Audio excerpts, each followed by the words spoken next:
ঝগড়া, তর্ক, মারামারি, হানাহানি, হিংসা, বিদ্বেষ এগুলো প্রাণী সৃষ্টির জন্মগত লব্ধ একটা সম্পদ। ভদ্র, অভদ্র, শিক্ষিত, মূর্খ যে কোনো প্রাণীদ্বয়ের ঝগড়া করার অধিকার রয়েছে। তারা তা সফলভাবে প্রয়োগ করে এসেছিল, আজও সফলভাবে প্রয়োগ করে আসছে। তা না হলে সব হতো বোরিং ও একচেটিয়া ভোগ। এই ঝগড়া যেমনইভাবে সমাজে বিশৃঙ্খলা তৈরি করে, তেমনইভাবে আবার অধিকার আদায়েও ব্যবহার করা হয়।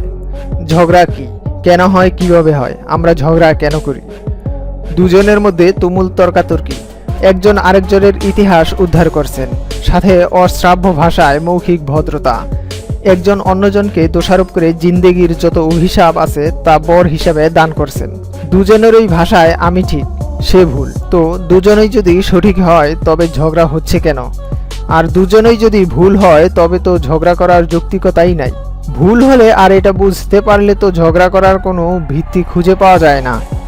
অনেক ক্ষেত্রে হেরে যাবার ভয়েও তর্ক বাড়ে।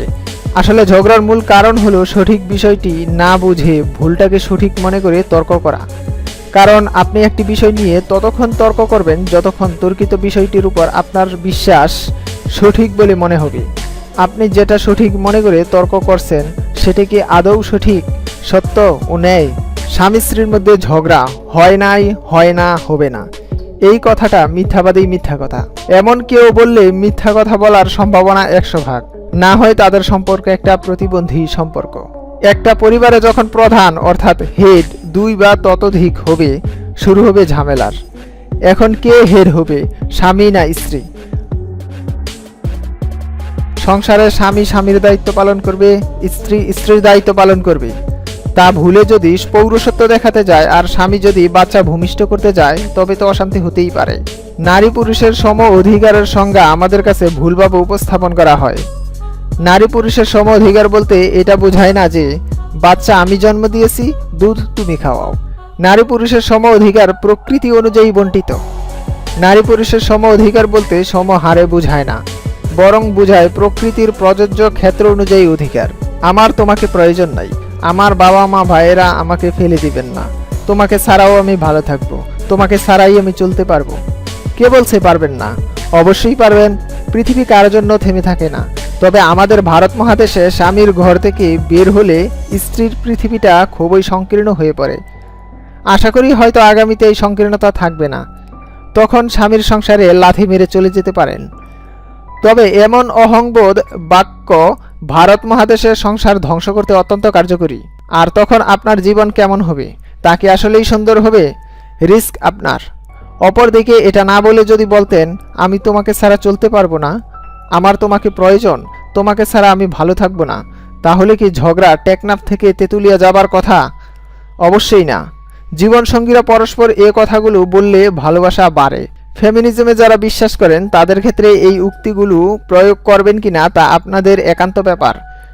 তবে সঙ্গী চরম খারাপ ব্যক্তিত্ব সম্পন্ন হলে আলাদা ব্যাপার, তখন আইনের আশ্রয় নিতেই পারেন। তবে বাস্তবে সেখানেও সীমাবদ্ধতা রয়েছে। যে সঙ্গী আপনার বিরুদ্ধে বিচার সালিশ বসিয়েছে তার সাথে একই ঘরে একই বিছানায় আর সং ও সার হয়ে ওঠে না। আত্মমর্যাদায় লাগে। আমি বুঝাতে চাচ্ছি আইনের মাধ্যমে অধিকার আদায় করা সম্ভব, তবে স্বামী স্ত্রীর অধিকারের ব্যাপারটা ভালোবাসার হয়ে থাকে। আর এটা আইন, অভিযোগ ও বিচার সালিশের মাধ্যমে অর্জন সত্যিকার অর্থে সম্ভব নয়। তবে তা যদি হয় পরিবারের দিকে চেয়ে সারা জীবন নিজের সুখ বিসর্জন, তা অগ্রহণযোগ্য। যত জোরে পারেন লাথি মেরে চলে যেতে পারেন। সব সময় আর্থিক বা মানসিক অভিযোগ থাকলে তা আপনার প্রতি আপনার সঙ্গীর তিক্ততার কারণ হয়ে যাবে। আমও হারাবেন, সালাও হারাবেন। স্বামীকে রাগিয়ে কাজে পাঠালে তার 10 টাকার ক্ষতি হলে আপনারও অবশ্যই 10 টাকারই ক্ষতি হলো। স্ত্রীকে রাগিয়ে রাখলে কোন দিক দিয়ে যে ক্ষতি হবে তা বোঝা বড় দায়। বাঁচবেনই কয়দিন? যতক্ষণ আর যতদিন একে অপরের প্রতি রাগ করে থাকবেন ততক্ষণ আর ততদিনগুলো নষ্ট করলেন, যেখানে এই সময়গুলো রোমান্স করে পার করতে পারতেন। আপনারা ঝগড়া করে থাকলে বাইরের কারো আসে যায় না, আপনারা রোমান্স করলেও বাইরের কারো আসে যায় না। সো সময়গুলো রাগ করে পার করা বেকুবি ছাড়া আর কিছুই না। অপরজনের দোষ হলেও মেনে নিন, এতে শাস্তি পাবেন না, বরং ভালোবাসাই জুটবে। যখন আপনি আপনার স্ত্রীকে সময় দিবেন না তখন সে শপিং করা আর দামি দামি গহনা ক্রয়ের মাঝে খুঁজে বেড়াবে আনন্দ। আর সেটাও যখন হবে না তখন সৃষ্টি হবে দাম্পত্য সমস্যা। একজন পুরুষের মানসিকতা আর একজন মহিলার মানসিকতা কখনোই এক নয়। প্রকৃতি তা কখনোই মানে না। যদি এক হতো তাহলে আর ভালোবাসা হতো না, সংসার হতো না, জোড়া লাগতো না, বাচ্চা পয়দা হতো না, হিউম্যান রেস আজ অবধি টিকে থাকতো না। কারণ আকর্ষণ বিপরীতেই হয়। সতর্কবার্তা, এক্সেপশন ইজ নট অ্যালাউড। আধুনিক সমাজে উভয়েই অফিস ফিরলে পুরুষ টিভি দেখবে বা বাইরে গিয়ে আড্ডা মারবে, আর স্ত্রী থালা বাসনগুলো রয়েছে তা মাজবে, পরে রান্না বসাবে। সাবধান, ঝাল বা লবণের যেন হেরফের না হয়, স্বাদ যেন বজায় থাকে। সম্রাট আকবরের যেন তার রথযাত্রা শেষে মেজাজটা ঠিক থাকে। খাওয়া দাওয়া শেষ? না, শেষ হয় নাই। শোয়ার আগে বিছানাটা ঝাড়তে হবে। স্বামী রাত 3টায় ঘরে ফিরলেও স্ত্রী সবিনয়ে জিজ্ঞাসা করবে, স্ত্রীর কত বড় স্পর্ধা। পুরুষ এমন ওয়ারিশান জমিদারের বাচ্চা হলে কাজের বেটির সাথে সংসারে ঝগড়া তো হবেই। এটা পৌরসত্ব না, এটা অমানবিক, অসামাজিক, অনাধুনিক মানসিকতা। দাম্পত্যে একজন স্ত্রীর ব্যবহার তো এমন হওয়া উচিত যে স্বামী কাজে গেলে বারেক ফিরার চিন্তা থাকে। ব্যবসায় বিশাল লস হলেও বাসায় এসে স্ত্রীর মুখটিও তার ঠোঁটের কোণার হাসি দেখলে তা ভুলে যায়। বাসায় ফিরলে শীতল বাতাসের অনুভব হয়। স্বামী এমন হওয়া উচিত যেন স্ত্রীর শ্রেষ্ঠ নিরাপত্তা ও আশ্রয়। বউ কাজের বেটি না, আপনার এবং আপনার সংসারের রানী। ঊর্ধ্বতন বা সহকর্মীর সাথে ঝগড়া বড়ই অফিসিয়াল ঝগড়া। সামনাসামনির চেয়ে আগে পিছেই বেশি হয়ে থাকে। যতই হোক, অধস্তন যখন ঊর্ধ্বতনের সাথে তর্কাতর্কি করেন তখন ঊর্ধ্বতন কিভাবে নেন তা অধস্তনটি ঊর্ধ্বতন হলে বুঝতে পারবেন। জলে বাস করে কুমিরের সাথে শত্রুতা বোকামি। ঊর্ধ্বতন তর্কে ভুল হলেও ক্ষমতা তার হাতে। ঊর্ধ্বতন বা সহকর্মীর ভুল ধরে তা নিয়ে তর্ক না করে কাজ দ্বারা বুঝিয়ে দিন। অবশ্যই তা সবার সামনে লজ্জায় ফেলে নয়। এতে করে আপনার উপর আপনার ঊর্ধ্বতন ও সহকর্মীর ভরসা বাড়বে। ফলে আপনার উন্নতি হবে। চাকুরি করবেন আর ভুল করবেন না, তা হবে না। মৌখিক মিষ্টি সমঝোতা, সার ও ছোট ছোট উপঢৌকনের অভ্যাস আপনার ভুলগুলোকে তাদের চোখে হালকা দেখাবে। ভাই বোনের ঝগড়া হলো ভবিষ্যতে লিজেন্ড হবার ঝগড়া। যখন ঝগড়ার ফলে তিরস্কার করা হয় তখন তার মস্তিষ্ক চিন্তায় বসে পড়ে। আসলেই কি তা তিরস্কারের ব্যাপার ছিল? আমি কি ন্যায় ছিলাম না ভুল? যুক্তি কি? সি, সবাই মিলে এখন আমাকে তিরস্কার করছে। এভাবেই চলে মস্তিষ্কের রেস। ঝগড়ার ফলে তাদের মস্তিষ্কের বিকাশ ঘটে, কৌশলী হয়, বাক্যের সঠিক ব্যবহারে দক্ষ হয়ে ওঠে, মানসিক গঠনের উন্নতি হয়, বুঝে উঠতে পারে কোনটা ভালো কোনটা খারাপ। এতে তাদের সামাজিক দক্ষতা বাড়ে। ভবিষ্যতে বাইরে চলতে গেলে এই কৌশল ও দক্ষতা তাদের উপজীব্য হয়ে ওঠে। ফলে বাইরের পরিবেশের সাথে মানিয়ে নিতে পারে। তবে কোনো সাইকো অর্থাৎ মানসিক সমস্যার ভাইবোন হলে বিবাদটি দ্রুত মিটিয়ে ফেলা আবশ্যক। অনেকেই ইমোশনাল পোস্ট মারেন, যত দোষ বড়দের, সারা জীবন করেও নাম নাই। আবার অনেকে পোস্ট মারেন, যত দোষ ছোটদের, আর বড়রা শুধু ছোটদের ঠকায়। আরে ইয়ার, ইমোশন দিয়ে বিচার করলে তো হবে না। কোন উদাহরণ চান? এই পৃথিবীতে সকল উদাহরণই আছে। আপনি খুঁজলে পৃথিবীতে এমন অনেক বড় ভাইবোন পাবেন, ভালো বা খারাপ, অনেক ছোট ভাইবোন পাবেন, ভালো বা খারাপ। দুনিয়ার সকল, এই টাইটেলটা বাদ দেওয়া উচিত। এই টাইটেল দিয়ে সমাজ গঠন অজ্ঞতা। আসলে এমন পোস্টের কারণ শুধু এক গুয়ে চিন্তা। অনেকে আছেন অন্য ব্যক্তির সামনে নিজের ভাই বোনকে টিপ্পনি কেটে কথা বলেন। অপর কোনো ব্যক্তি সামনাসামনি কোনো অসম্মানজনক মন্তব্য বা ইশারা করলে তার সাথে সুর মিলান। এতে করে শুধু ভাই বোনই সমাজের চোখে ছোট হচ্ছে না, তিনি নিজেও হচ্ছেন। আপনার ভাই বোন যদি সমাজের চোখে ভালো হয় এবং তার একটা ভালো প্রভাব থাকে তবে সেটা আপনারও বটে। আর সে যদি সমাজের 10 জনের কাছে কদর্যহীন হয়, হেয় হয়, তবে আপনারটাও বেশি দূরের নয়। আপনি মর্যাদা দিলে লোকেরা মর্যাদা দিবে। এটা একটা প্রাকৃতিক অনুসারী রোগ। তাই নিজেদের মধ্যে মনোমালিন্য হলে অবশ্যই বাইরের কারোর সাথে শেয়ার করা উচিত নয়, নয়তো পরিবারের ভালো প্রভাবটি নষ্ট হবে। একই ফ্যামিলির সবাই যখন জোরবদ্ধভাবে থাকে তখন সমাজ তাদের মেনে চলে, পরামর্শ চায়। রাত 3টার সময় আপনার দুর্ঘটনা ঘটেছে, বাসায় কেউ নেই। এই সময় আপনার উপকারে সবচেয়ে আগে যে এগিয়ে আসবে সে হলো প্রতিবেশী। সো প্রতিবেশীর সাথে ভালো একটা সম্পর্ক তা আপনার জন্য একটা বাড়তি সহায়ক। এই প্রতিবেশীর সাথে ঝগড়ার ক্ষেত্রে অনেকেই আইনের আশ্রয় নেওয়ার কথা বলে থাকেন। একটা কথা মনে রাখা উচিত, কোনো দেশের আইন যদি ফুল প্রোটেকশন না দিতে পারে তবে সেই আইনের আশ্রয় নেওয়া আর সাপকে খোঁচা দেওয়া একই কথা। বাড়িতে সামান্য কচু শাক রেঁধে প্রতিবেশীর সাথে শেয়ার একটা দ্বন্দ্বকে নষ্ট করে দিতে পারে। প্রতিবেশীর সমস্যাকে নিজের সমস্যা ভাবা বুদ্ধিমানের কাজ।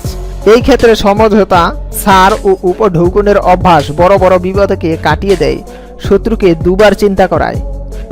আমার তিলে তিলে গড়ে তোলা সংসার, কোথাকার কোন মেয়ে এসে আঙ্গুল ঘুরাবে, এটা মেনে নেওয়া যায়? তাই সকাল বিকাল শুধু চাপের উপর রাখো, তা না হলে নিজেকে শাশুড়ি শাশুড়ি মনে হয় না। বউ বাড়িতে উঠার সাথে সাথে শুরু করে দেন অতিরিক্ত শাসন। বউয়ের মনে জমা হতে থাকে ক্ষোভ। এই ক্ষোভের উদ্যোগটা কি? বউ চিন্তা করে, আমার স্বামীর সংসার, আমি দেখব তুই কি। স্বামী গাছে ধরা ফল, তিলে তিলে গড়ে তোলা সন্তানের প্রতিদান শেষ। অথচ নিজের ভাইয়ের বউকে নসিহত দেয়, তুই আমার মাকে সেবা করস না, বসে বসে তার ছেলেরটা খেয়ে শেষ করছিস। স্বামীর কামাই করস, এই স্বামী কুত থেকে পাইছস? জন্ম দিয়ে সারা জীবন লালন পালন করে বড় করছে মা, তারে তুই গরম পানিটা পর্যন্ত দেস না। পুরাই উল্টা মামলা। এমন যেন সেবাগুলো তার নিজের মায়ের জন্য প্রযোজ্য, শাশুড়ির জন্য না। অন্যরকম শোনালেও শুনুন, বুদ্ধিমান বউ শাশুড়িকে ঘিরেই তার সংসার সাজাবে, নিজের মাকে ঘিরে না। কারণ নিজের মা অতীত, বর্তমান ও ভবিষ্যতে রয়েছে শাশুড়ি। বিয়ে করে ছেলে পর হয়ে গেছে, এই চিন্তাটাই গলত। তাহলে জীবন কি? আপনিও তো তাহলে একদিন বিয়ে করে আপনার শাশুড়ির ছেলেকে পর করে দিয়েছেন। জীবন এমনই, স্থান কাল পাত্র ভেদে শাশুড়ি একসময় বউ ছিল, বউ একসময় শাশুড়ি হবেন। মাঝখানে না বুঝে ঝগড়াটাই বেকুবি। নিজের মেয়ে করলে আহারে, ছেলের বউ করলে বাপ মা শিখায় নাই? নিজে যখন প্রথম শ্বশুর বাড়ি এসেছিলেন তখন তিনি কেমন ছিলেন সেটা চিন্তা না করেই বউকে শুরু থেকেই একেবারে সংসার চালানোর মাস্টার মনে করেন। No wrong is accepted here. নিজের মেয়েকে বিয়ে দিয়ে দিনে 10-12 ফোন দেয়, আহারে আমার মেয়েটার শাশুড়িটা ভালো করে নাই, আমার মেয়েটার উপর অত্যাচার করে। অথচ নিজের ঘরে অন্যের মেয়ে অত্যাচারিত। বউ শাশুড়ির তর্ক হলে 5 মাইল দূর থেকে মেয়ে বকাঝকা করতে করতে বাপের বাড়ি আসে, তুই আমার মাকে কি বলছস?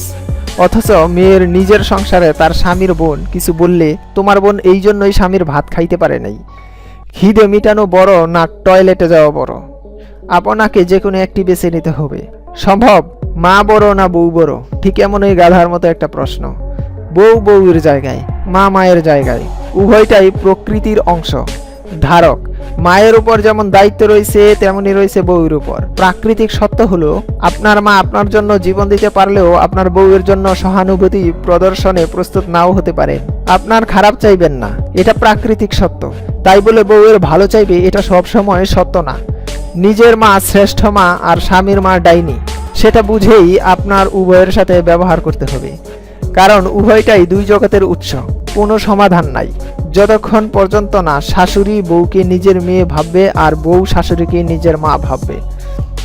আসলে ঝগড়া না করলে শরীর মেজমেজ করে, বোরিং লাগে, একঘেয়ে লাগে। দেশের ঝগড়া ও এর মডেল সংরক্ষণ করলে সংস্কৃতির আরেকটা শাখা উন্মোচিত হতো, আরেকটু সমৃদ্ধ হতো। মাঝে মাঝে ঝগড়া করা ও ঝগড়া দর্শন আমাদের বিনোদন আনে, মন ফুরফুরে রাখে। ঝগড়া একটা মজার ব্যাপার। যদিও সবাই ঝগড়া থামাতে যায়, নীতিবাক্য ছাড়ে ঝগড়া ভালো না। অথচ ফিল্ম শুরু হলে কারো আগ্রহই কারো থেকে কম থাকে না। তখন মজা পাইছি।